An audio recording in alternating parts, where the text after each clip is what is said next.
আমার কাছে যে ফোনটি দেখতে পাচ্ছেন এটা হচ্ছে নোকিয়া মোবাইল ফোন। আর এই নোকিয়া ফোনটির কিবোর্ডে কাজ করতেছে না।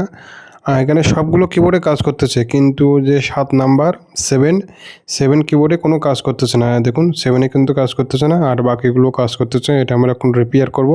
এটা মূলত কোনো একটা লাইন শর্ট হয়ে গেছে, মানে লাইন কেটে গেছে বা মিসিং আছে, কোনো একটা লাইন মিসিং আছে। সেই কারণেই হয়তোবা এই 7 নাম্বার বাটনে কাজ করতেছে না।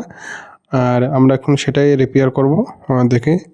মূলত নোকিয়া ফোনগুলোর এই সমস্যা হয়ে থাকে, অনেক সময় পানি যাওয়ার কারণে এখানে বিভিন্ন লাইনগুলো নষ্ট হয়ে যায়। এখানে দেখতে পাচ্ছেন ছোট করে একটা লাইন, এখান থেকে একটা লাইন মিসিং হয়ে গেছে।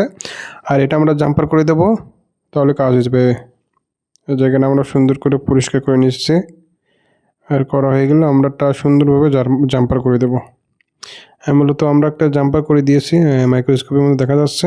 আমরা জাম্পার করা হয়ে গেছে এবং আমরা দেখব ফোনটি কাজ করতেছে কিনা। আমরা মূলত ফোনটা অন করে নেব, আর অন হওয়ার পরে আমরা দেখব আমাদের 7 নম্বর বাটনে কাজ করতেছে কিনা। আমরা ফোনটি অন করে নিই। নোকিয়া ফোন, এখনকার যেসব নোকিয়া ফোন একটু অন হতেই সময় লাগে। অলরেডি আমাদের ফোনটি অন হয়ে গেছে এবং আমরা দেখব আমাদের 7 নম্বর বাটনে কেন কাজ করতেছে। দেখুন আমাদের 7 নম্বর কিন্তু কাজ করতেছে, আর কোনো সমস্যা নাই।